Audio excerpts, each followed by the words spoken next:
जय हो भारत देश।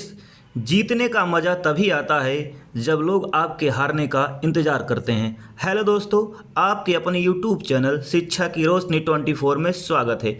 आज हम लोग इतिहास के एक महत्वपूर्ण टॉपिक इतिहास जानने के स्रोत में साहित्यिक स्रोत के बारे में अध्ययन करेंगे। इससे पहले हम भाग 1 में इतिहास जानने के स्रोत के पुरातात्विक स्रोत एवं इतिहास की उत्पत्ति के बारे में पढ़ा दिए हैं। आप पहले भाग 1 को देखिए और भाग 2 देखेंगे तो ज़्यादा समझ में आएगा।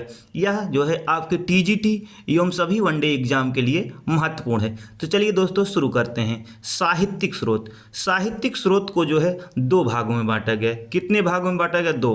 पहला है धार्मिक साहित्य, दूसरा है लौकिक साहित्य। धार्मिक साहित्य के अंतर्गत आता है ब्राह्मण साहित्य और दूसरा है ब्राह्मणोत्तर साहित्य। सबसे पहले चलिए हम ब्राह्मणोत्तर साहित्य के बारे में अध्ययन करते हैं। इनके इंपॉर्टेंट फैक्ट क्या है जो परीक्षा में पूछे जाते हैं। पहला है जैन धर्म। इसमें जो है ब्राह्मणोत्तर साहित्य में जो है जैन धर्म आता है। जैन धर्म की स्थापना किसने की थी? ऋषभदेव ने की थी। जैन धर्म के प्रथम तीर्थंकर ऋषभदेव। किसने की थी? ऋषभदेव ने। किसने की थी? ऋषभदेव। ठीक। लेकिन इसके वास्तविक संस्थापक कौन माने जाते हैं? तो इसके वास्तविक संस्थापक माने जाते हैं जैन धर्म के 24वें तीर्थंकर वर्धमान महावीर। वर्धमान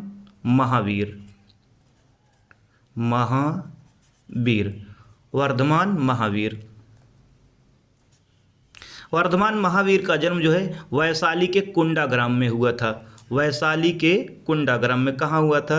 वैशाली के कुंडाग्राम में। वैशाली के कुंडाग्राम में इनका जन्म हुआ था। कब हुआ था? 540 ईसा पूर्व में। 540 ईसा पूर्व, बिफोर क्राइस्ट। उसके बाद ब्राह्मणोत्तर साहित्य में हम अध्ययन करते हैं बौद्ध धर्म। बौद्ध धर्म के संस्थापक माने जाते हैं कौन? सिद्धार्थ गौतम। कौन माने जाते हैं? सिद्धार्थ गौतम। ठीक। इनका जन्म कब हुआ था? तो इनका जन्म हुआ था 563 ईसा पूर्व में। कब हुआ था? 563 ईसा पूर्व में। कहाँ हुआ था? लुम्बिनी में। कहाँ हुआ था? लुम्बिनी वर्तमान में नेपाल में स्थित है।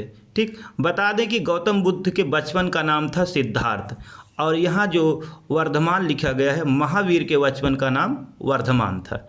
चलिए, और ब्राह्मणोत्तर साहित्य में अध्ययन किया जाता है ईसाई धर्म। ईसाई धर्म के संस्थापक कौन थे? ईसा मसीह। कौन थे? ईसा मसीह। चलिए एक बार फिर देखते हैं। जैन धर्म के संस्थापक ऋषभदेव थे, लेकिन इसके वास्तविक संस्थापक कौन थे? 24वें तीर्थंकर महावीर के बचपन का नाम था वर्धमान। इनका जन्म कहाँ हुआ था? वैशाली के कुंडाग्राम में। और बौद्ध धर्म के संस्थापक गौतम बुद्ध थे। इनके बचपन का नाम सिद्धार्थ था। इनका जन्म 563 ईसा पूर्व में कहाँ हुआ था? लुम्बिनी में। ईसाई धर्म के संस्थापक ईसा मसीह माने जाते हैं। ठीक। चलिए अब हम देखते हैं ब्राह्मण साहित्य से संबंधित इंपॉर्टेंट पॉइंट। तो सबसे पहले ब्राह्मण साहित्य में किसका अध्ययन किया जाता है? वेद, पुराण, उपनिषद, स्मृति, आरण्यक, रामायण, महाभारत जो ब्राह्मणों से संबंधित है, उन्हीं सभी साहित्यों का अध्ययन किया जाता है ब्राह्मण साहित्य में। ठीक। ब्राह्मण साहित्य में सबसे पहले हम जानते हैं वेदों की संख्या 4 बताई गई है। ऋग्वेद, यजुर्वेद, सामवेद, अथर्ववेद। अब इन वेदों से क्या इंपॉर्टेंट है जो परीक्षा में पूछे जाते हैं? तो ऋग्वेद के मंत्रों के उच्चारण करने वाले पुरोहित को क्या कहते हैं? मंत्रों के उच्चारण करने वाले पुरोहित को कहते हैं होत्र। क्या कहते हैं? होत्र। ठीक। इसे कहीं कहीं आपको होता भी लिखा मिलेगा। यजुर्वेद के मंत्रों के उच्चारण करने वालों को क्या कहते हैं? अध्वर्यु। क्या कहते हैं? अध्वर्यु। सामवेद के मंत्रों के उच्चारण करने वाले को क्या कहते हैं? उद्गाता। सामवेद के मंत्रों के उच्चारण करने वाले पुरोहित को कहते हैं उद्गाता। अथर्ववेद के मंत्रों के उच्चारण करने वाले पुरोहित को कहते हैं ब्रह्म या कहीं कहीं ब्रह्मा भी लिखा मिलता है। ठीक। और ऋग्वेद का उपवेद क्या है? तो ऋग्वेद का उपवेद है आयुर्वेद। क्या है? आयुर्वेद। आयुर्वेद। यजुर्वेद का उपवेद क्या है? धनुर्वेद। धनुर्वेद। धनुर्वेद। सामवेद का उपवेद क्या है? तो सामवेद का उपवेद है गंधर्व वेद। गंधर्व वेद। गंधर्व वेद। और अथर्व वेद का जो है उपवेद क्या है? शिल्प वेद। क्या है? शिल्प वेद। शिल्प वेद। आयुर्वेद की रचना किसने की थी? तो आयुर्वेद की रचना की थी प्रजापति ने। किसने की थी? प्रजापति ने। प्रजापति ने। और धनुर्वेद की रचना किसने की थी? तो धनुर्वेद की रचना की थी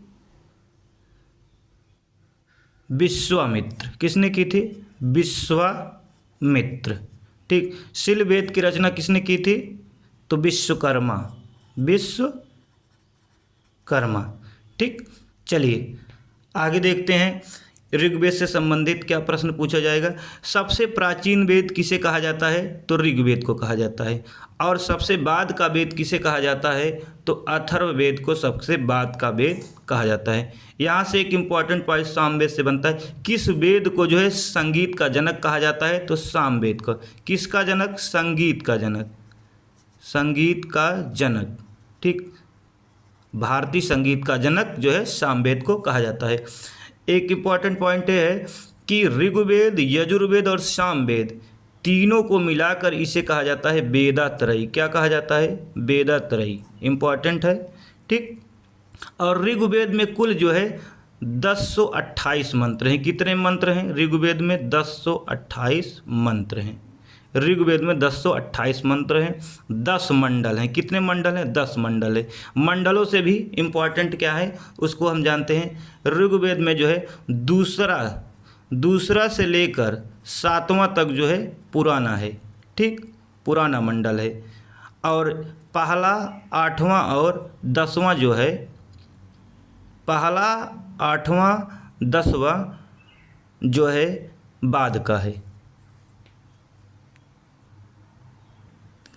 पहला 8वां 10वां जो है बाद का। और 9वें की रचना जो हुई थी 8वें के बाद हुई थी। अब मंडल से क्या प्रश्न पूछता है कि गायत्री मंत्र का उल्लेख किस मंडल में है? तो गायत्री मंत्र का उल्लेख तीसरे मंडल में है। किस मंडल में है? तीसरे मंडल में है। गायत्री मंत्र का उल्लेख किस मंडल में है? तीसरे। और 7वें मंडल से क्या पूछता है? 7वें मंडल से पूछता है कि दशराज्ञ युद्ध। कौन सा युद्ध? दशराज्ञ युद्ध। 10 राजाओं का युद्ध जो है किस में उल्लिखित है? तो 7वें मंडल में। और 9वें मंडल से महत्वपूर्ण पूछता है कि सोम देवता का वर्णन। क्या? सोम देवता का वर्णन जो है किस मंडल में है? तो 9वें मंडल में है। और 10वें मंडल से क्या पूछता है? पुरुष सूक्त। किससे? पुरुष सूक्त। पुरुष सूक्त। पुरुष सूक्त का वर्णन है। इसी में जो है पुरुष सूक्त में ब्राह्मण, क्षत्रिय, वैश्य, शूद्र की उत्पत्ति के बारे में बताया गया है। चलिए ये तो हो गई वेदों से संबंधित जानकारी। अब देखते हैं पुराण। पुराणों की संख्या कितनी है? तो पुराणों की संख्या 18 है। पुराणों की संख्या कितनी है? 18 है। पुराणों की संख्या कितनी है? 18। और सबसे प्राचीन पुराण क्या है? मत्स्य पुराण। मत्स्य पुराण। मत्स्य पुराण। इससे क्या इम्पोर्टेंट है? इससे इम्पोर्टेंट है कि किस पुराण में जो है आंध्र सातवाहन वंश के बारे में जानकारी मिलती है? तो मत्स्य पुराण। कौन? आंध्र सातवाहन।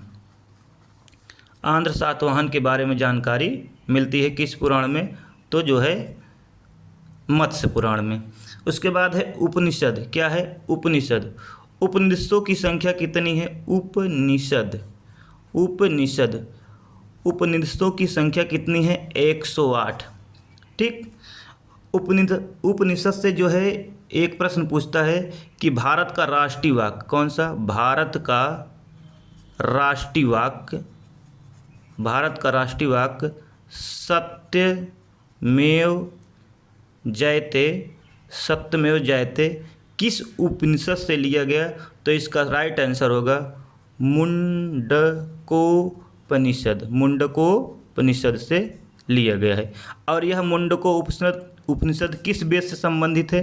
तो यह संबंधित है अथर्ववेद से। किससे संबंधित है? अथर्ववेद से संबंधित है।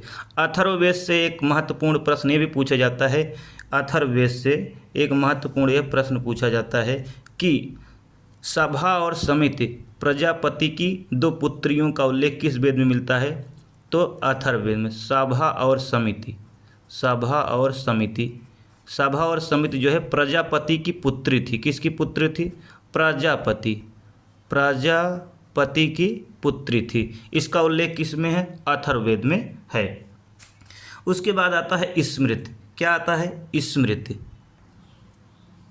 स्मृति, स्मृति को हम यहाँ देख लेते हैं। स्मृति, वहाँ जगह नहीं बचा है। स्मृति, ठीक। स्मृति से पूछा जाता है सबसे प्राचीन स्मृति मनुस्मृति, मनुस्मृति, ठीक, मनुस्मृति। हिंदू धर्म में इसे पवित्र ग्रंथ भी मानते हैं। इसकी रचना किसकी है? मनु की है। किसकी है? मनु की है। मनुस्मृति की रचना किसने की? तो मनु ने की थी, ठीक। यहाँ से ये इंपॉर्टेंट पॉइंट पूछा जाएगा। उसके बाद आता है एक प्रश्न है महाभारत। महाभारत का जो है फारसी अनुवाद जो है क्या कहलाता है? रज्मनामा, रज्मनामा, रज्मनामा। रज्म का अर्थ होता है युद्ध और नामा का मतलब होता है कहानी, यानी युद्ध की कहानी। यह फारसी अनुवाद है। कौन सा अनुवाद है? फारसी अनुवाद। सम्राट अकबर के शासनकाल में हुआ था, सम्राट अकबर के शासनकाल में हुआ था। महाभारत का फारसी अनुवाद सम्राट अकबर के शासनकाल में हुआ है, जिसका शीर्षक है रज्मनामा, रज्मनामा, ठीक, रज्मनामा। चलिए आगे देखते हैं। अब लौकिक साहित्य यानी साहित्यिक स्रोत के अंतर्गत हमने देखा धार्मिक साहित्य में ब्राह्मण साहित्य थे, ब्राह्मणेतर साहित्य थे। इसके बारे में इम्पॉर्टेंट फैक्ट क्या थे उसको हमने देखा। अब देखते हैं लौकिक साहित्य के क्या इम्पॉर्टेंट फैक्ट हैं जो आपके परीक्षा में सीधे पूछे जाते हैं। चलिए उसको देखते हैं। लौकिक साहित्य से पहला ही महत्वपूर्ण पॉइंट है जो कि अष्टाध्यायी है। लौकिक साहित्य में बता दें कि ऐतिहासिक ग्रंथ, जीवनीय, कल्प साहित्य का अध्ययन किया जाता है। ये जो यहाँ 1 बाय 1 लिखा गया है ये सब ऐतिहासिक ग्रंथ है। सीधा आपके परीक्षा में सीधा पूछ लिया जाता है। तो अष्टाध्यायी की रचना किसने की थी? तो महर्षि पाणिनि ने की थी। महर्षि पाणिनि ने की थी। किसने की थी? महर्षि पाणिनि ने की थी, ठीक। यह जो है संस्कृत पर आधारित संस्कृत व्याकरण ग्रंथ है। क्या है? संस्कृत व्याकरण, संस्कृत व्याकरण ग्रंथ है। इसमें कुल 8 अध्याय हैं। इस अष्टाध्यायी में 8 अध्याय हैं और प्रत्येक अध्याय में 4 पद हैं। कितने पद हैं? 4। और अगर गुणा करा दोगे तो कितने पद हो जाएंगे? 8 चौक 32 पद। कुल कितने पद हैं? 32 पद। और इसमें कुल कितने सूत्र हैं? तो 4000 सूत्र हैं। 4000 सूत्र हैं। इसी में जो है जो संस्कृत का व्याकरण आधारित है महेश्वर सूत्र, बहुत ही इम्पॉर्टेंट है। महेश्वर सूत्र इसी से लिया गया है। महेश्वर सूत्र, महेश्वर सूत्र, जिसे शिव सूत्र भी कहा जाता है, जिसे शिव सूत्र भी कहा जाता है, ठीक। बता दें कि अष्टाध्यायी पर जो है टीका किसने लिखा था?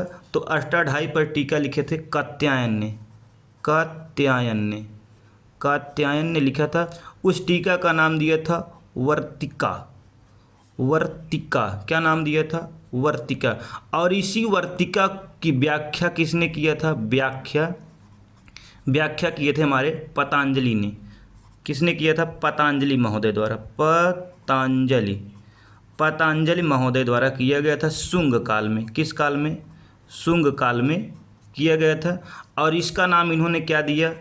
महाभाष्य। क्या नाम दिया? महाभाष्य, महाभाष्य। इसी कारण जो है इन तीनों को जो है मुनित्रयी कहा जाता है। किसको? कात्यायन को, पतंजलि को और महर्षि पाणिनि को, ठीक। कात्यायन, पतंजलि, महर्षि पाणिनि को जो है मुनित्रयी कहा जाता है। क्या कहा जाता है? मुनित्रयी, मुनित्रयी कहा जाता है, ठीक। आप ऐसे याद कर सकते हैं, पाणे कटा जला, ठीक। इसका ट्रिक है पाणे कटा जला, यानी मुनित्रयी में आते हैं पतंजलि, पाणिनि और कात्यायन। ठीक, चलिए अगला पॉइंट अर्थशास्त्र। अर्थशास्त्र की रचना किसने की थी? विष्णुगुप्त ने की थी। किसने की थी? विष्णुगुप्त ने की थी। अर्थशास्त्र की रचना विष्णुगुप्त ने की थी। ठीक, यह पुस्तक बहुत किस पे आधारित है? कई बार परीक्षा में पूछा जाता है। तो यह पुस्तक जो है राजनीति पर आधारित है। राजनीति पर आधारित है। ठीक, भ्रम में मत रहिए कि अर्थशास्त्र है तो यानी अर्थव्यवस्था से संबंधित होगा। यह पुस्तक जो है राजनीति पर आधारित है, शासन प्रशासन पर आधारित है। और बता दें विष्णुगुप्त का नाम कौटिल्य भी है। क्या है? कौटिल्य। कौटिल्य। विष्णुगुप्त का नाम क्या है? कौटिल्य। इनका नाम क्यों कौटिल्य पड़ा? क्योंकि ये बहुत ही राजनीतिक थे, राजनीति में कुटिल और कुशाग्र बुद्धि के थे, इसलिए इनका नाम कौटिल्य पड़ा। इनका एक नाम और है चाणक्य। क्या नाम है? चाणक्य। इनका एक और नाम है चाणक्य। चाणक्य जो है इनके पिता का नाम चणक था, इसलिए इसका नाम चाणक्य पड़ा। ठीक, यह जो है पुस्तक मौर्य वंश से संबंधित है। किससे संबंधित है? मौर्य वंश से संबंधित है। मौर्य वंश से संबंधित है यह पुस्तक। ठीक, इसी पुस्तक में जो है मौर्यों के प्रशासनिक व्यवस्था के बारे में उल्लेख मिलता है। चलिए अगला पॉइंट देखते हैं, मुद्रा राक्षस। बहुत ही महत्वपूर्ण पुस्तक है मुद्रा राक्षस। इसके लेखक का नाम है विशाख दत्त। क्या नाम है? विशाख दत्त। विशाख दत्त। यह पुस्तक भी मौर्य वंश पर आधारित है। किस पे?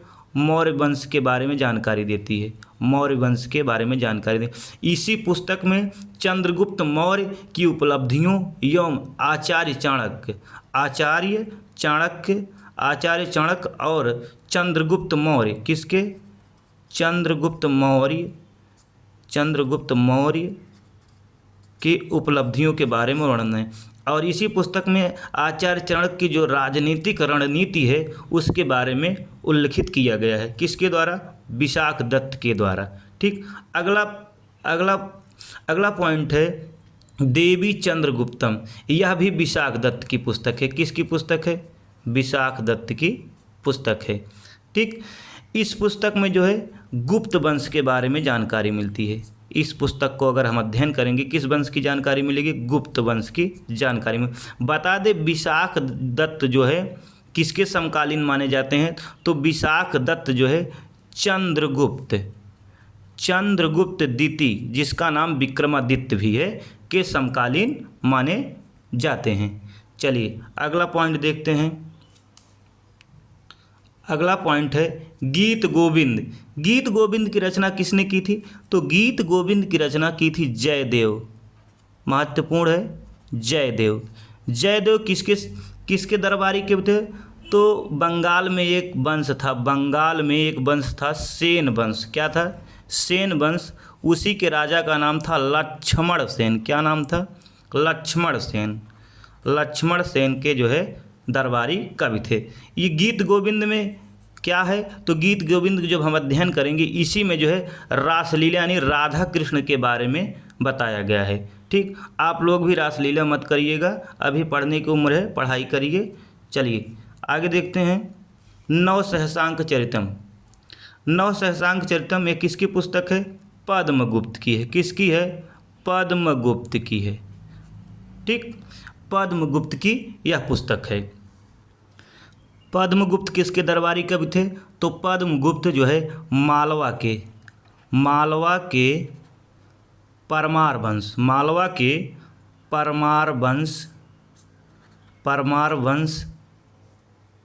वंश के राजा सिंधुराज। कौन? सिंधुराज। इस पुस्तक में जो है सिंधुराज के बारे में उल्लिखित है। बता दें सिंधुराज ने खुद 9 सहसांक की उपाधि धारण की थी। इसीलिए पद्मगुप्त ने इस पुस्तक का नाम 9 सहसांक रख दिया। ठीक, बता दें यह इस पुस्तक में जो है सिंधुराज के जो है शिकार एवं प्रेम के बारे में उल्लिखित है। एक बार सिंधुराज शिकार करने जाते हैं, एक हिरण को मार देते हैं। उस हिरण के मालिक का नाम था नागा। क्या नाम था? नागा। वह हिरण जो है भागता भागता नागा के पास जाता है, तो नागा जो है क्रोधित हो जाते हैं और उसके पीछे पीछे जो है कौन जाता है, सिंधुराज नागा के जो है घर तक पहुंच जाता है। जब देखता है इसकी नागा की पुत्री, कौन, नागा की पुत्री शशिप्रभा बाहर निकली थी। शशिप्रभा बाहर निकली थी, ये देखने में बहुत सुंदर थी और सिंधुराज से इनका प्रेम हो जाता है। किंतु नागा जो है सिंधुराज से जो है क्रोधित था, क्योंकि उसके हिरण को जो है इन्होंने चोट पहुंचा दिया था। वह अपनी पुत्री की शादी एक राक्षस से करना चाहता था। राक्षस ने वचन दिया था कि हम जो है आपको वज्रकुश के कमल ला कर दूंगा, तो आप जो है अपनी पुत्री की शादी हमसे करिएगा। इस पर जो है शर्त रखी गई, लेकिन सिंधुराज जो है उस राक्षस को हराकर शशिप्रभा के साथ विवाह कर लेते हैं। ठीक, इसी के बारे में इस पुस्तक में दिया गया है। चलिए आगे देखते हैं। विक्रमांक देवचरितम महत्वपूर्ण है। विक्रमांक देवचरितम यह किसकी पुस्तक है, बिल्हड़ की है। ठीक, बिल्हड़ की है। ठीक, कन्फ्यूजन में मत रहिए, कल्हड़ मत कह देना, बिल्हड़ की पुस्तक है। ठीक, ये जो है कश्मीरी कवि थे। कैसे कवि थे, कश्मीर के रहने वाले थे, कश्मीरी कवि थे। ठीक, और ये किसके दरबार में रहते थे, बिल्हड़ जो बिल्हड़ थे ये किसके दरबार में रहते थे, तो बिल्हड़ जो है रहते थे विक्रमादित्य छठवें यानी खष्ट, विक्रमादित्य छठवें के दरबार में रहते थे। ठीक, दरबारी कवि थे। विक्रमादित्य किस वंश से संबंधित है, चालुक्य वंश का राजा था। चालुक्य वंश का राजा था विक्रमादित्य। चलिए अगली पुस्तक देखते हैं। अगली पुस्तक है पृथ्वीराज रासो। इसकी रचना किसने की, तो चंदबरदाई ने। किसने, चंदबरदाई ने इसकी रचना की थी। चंदबरदाई किसका दरबारी कवि था, पृथ्वीराज चौहान। पृथ्वीराज चौहान तृतीय का दरबारी कवि था। पृथ्वीराज चौहान तृतीय का दरबारी कवि था। ठीक, इस पुस्तक में इन्होंने पृथ्वीराज के बारे में चढ़ा बढ़ा कर लिखा है। बताया है कि मोहम्मद गौरी, कौन, मोहम्मद गौरी जो है पृथ्वीराज के ऊपर 17 बार आक्रमण करता है, किंतु पृथ्वीराज उसे माफ़ कर देते हैं, क्षमा कर देते हैं। चलिए अगली इम्पॉर्टेंट पुस्तक है राजतरंगिणी। इसके बारे में पहले ही बता चुके हैं। यह पुस्तक जो है कल्हड़ की है। किसकी है, कल्हड़ की है। इस पुस्तक में जो है कश्मीर के इतिहास के बारे में जानकारी मिलती है। कल्हड़ जो है लोहार वंश के राजा हर्ष का दरबारी कवि था। चलिए अगली पुस्तक है, महत्वपूर्ण है, परीक्षा में पूछी जाती है। अगली पुस्तक है मत्त विलास प्रहसन। जो है यह पुस्तक किसकी है, तो यह पुस्तक है पल्लव वंश के महेंद्र वर्मन प्रथम ने इस पुस्तक को लिखा था। ठीक, चलिए आगे देखते हैं। अगली पुस्तक है कथा सरिता सागर किसकी पुस्तक है, सोमदेव की है। किसकी है, सोमदेव की है। ठीक, चलिए अगली पुस्तक देखते हैं बुद्धचरित। इम्पॉर्टेंट है। इसकी रचना किसने की थी, अश्वघोष ने की थी। किसने की थी, अश्वघोष ने की थी। यह किस धर्म से संबंधित है, तो बौद्ध धर्म से संबंधित है। बुद्धचरित को जो है बौद्धों का रामायण भी कहा जाता है। क्या कहा जाता है, बौद्धों का रामायण। किसे कहा जाता है, बुद्धचरित को रामायण। ठीक, एग्जाम में सीधा सीधा पूछा भी गया है कि बौद्धों का रामायण किसे कहा जाता है, तो बुद्धचरित को बौद्धों का रामायण कहा जाता है। इसकी रचना किसने की थी, अश्वघोष ने की थी। किसने की थी, अश्वघोष ने की थी। अश्वघोष की एक पुस्तक और है जिसका नाम है सौंदरानंद। क्या नाम है, सौंदरानंद। ठीक, ये भी इम्पोर्टेंट है। अगली पुस्तक है, इम्पोर्टेंट है, हर्षचरित। हर्षचरित किसने लिखा, बाण भट्ट किसका दरबारी कवि था, हर्षवर्धन का दरबारी कवि था। हर्षवर्धन, हर्षवर्धन का दरबारी कविता। ठीक, हर्षवर्धन का दरबारी कविता। हर्षवर्धन भी कई नाटक लिखे हैं जो परीक्षाओं में पूछा जाता है। पहला नाटक है प्रियदर्शिका, प्रियदर्शिका। दूसरा है रत्नावली, रत्नावली।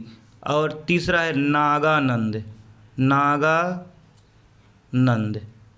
नागानंद। ठीक, तो हर्षचरित जो है किसने लिखा? बाणभट्ट। बाणभट्ट किसके दरबारी कवि थे? हर्षवर्धन के। हर्षवर्धन भी कुछ रचनाओं को लिखा है जो सीधा सीधा परीक्षा में पूछा जाता है। पहला प्रियदर्शिका, रत्नावली और नागानंद। चलिए अगली पुस्तक है नीतिसार। नीतिसार को किसने लिखा? कामंदक ने।